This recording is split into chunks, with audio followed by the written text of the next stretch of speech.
ఇప్పుడు ఖచ్చితంగా కేసీఆర్ బయటకు వచ్చి జగిత్యాల భారీ బహిరంగ సభలో కాంగ్రెస్ ప్రభుత్వాన్ని ఉద్దేశించి మాట్లాడతాడు. రేవంత్ రెడ్డి అధికారంలోకి వచ్చిన దగ్గర నుండి ఇప్పటిదాకా రేవంత్ రెడ్డి ఏమేం చేసిండు, రేవంత్ రెడ్డి ప్రభుత్వం ఏం చేసిరు, 3,47,000 కోట్ల రూపాయలు రేవంత్ రెడ్డి ప్రభుత్వం ఇప్పటిదాకా చేసిరు. మరి ఈ అప్పంతా తెలంగాణ ప్రజలకు ఏం జరిగింది? రైతు భరోసా చక్కగా వేయలే, రుణమాఫీ చక్కగా కాలే, పెన్షన్లు ఇప్పటిదాకా రాలేదు, నిరుద్యోగులకు ఉద్యోగాలు రాలేదు, నిరుద్యోగ భృతి రాలేదు, రోడ్లు వేయలేదు, స్కూల్ కట్టలేదు, కాలేజీ కట్టలేదు, గవర్నమెంట్ బిల్డింగ్లు కట్టలేదు. మరి రేవంత్ రెడ్డి ప్రభుత్వం ఏది చక్కగా చేయలే. ఏది చక్కగా చేయనటువంటి నేపథ్యంలో 3,47,000 కోట్ల రూపాయల పైసలు ఏం చేసిండు రేవంత్ రెడ్డి అని చెప్పి ఖచ్చితంగా కేసీఆర్ రేవంత్ రెడ్డి ప్రభుత్వాన్ని అడగవచ్చు.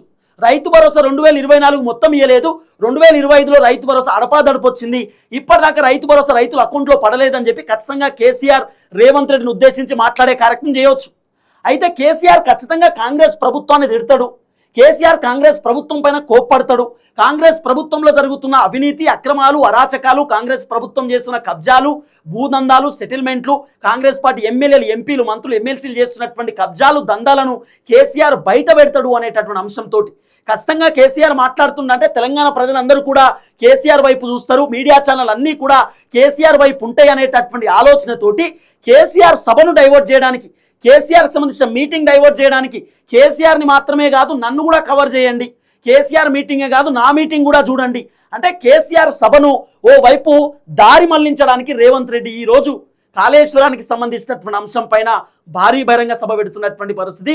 కేసీఆర్ ఖచ్చితంగా రైతు భరోసా గురించి మాట్లాడతాడు అని చెప్పి రేవంత్ రెడ్డికి అర్థమయ్యి ఈరోజు రేవంత్ రెడ్డి 2వ ఎకరానికి రైతు భరోసా రిలీజ్ చేయడానికి సిద్ధమవుతున్నటువంటి పరిస్థితి. సుమారు 45 లక్షల మందికి రేవంత్ రెడ్డి ఈరోజు రైతు భరోసా విడుదల చేస్తున్నటువంటి పరిస్థితి. సుమారు 40 లక్షల ఎకరాలకు రేవంత్ రెడ్డి రైతు భరోసా విడుదల చేస్తున్నటువంటి సిచ్యువేషన్. సుమారు 2,208 కోట్ల రూపాయలు ఈరోజు రేవంత్ రెడ్డి రైతుల ఖాతాలో డబ్బులు జమ చేస్తున్నటువంటి సిచ్యువేషన్. అన్నిటికీ కారణం కేసీఆర్, కేసీఆర్, కేసీఆర్. కేవలం కేసీఆర్ బయటికి వస్తున్నాడు, కేసీఆర్ బయటకు వచ్చి జనాలకు వాస్తవాలు చెప్తాడు, నిజాలు చెప్తాడు.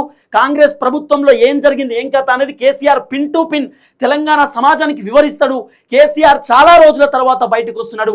కేసీఆర్ బయటకు వచ్చిందంటే కాంగ్రెస్కి మూడినట్టే అనేటటువంటి ఆలోచనతోటి రేవంత్ రెడ్డి కేసీఆర్ దెబ్బకు ఈరోజు కాళేశ్వరం దగ్గరికి పరుగులు తీసినటువంటి పరిస్థితి.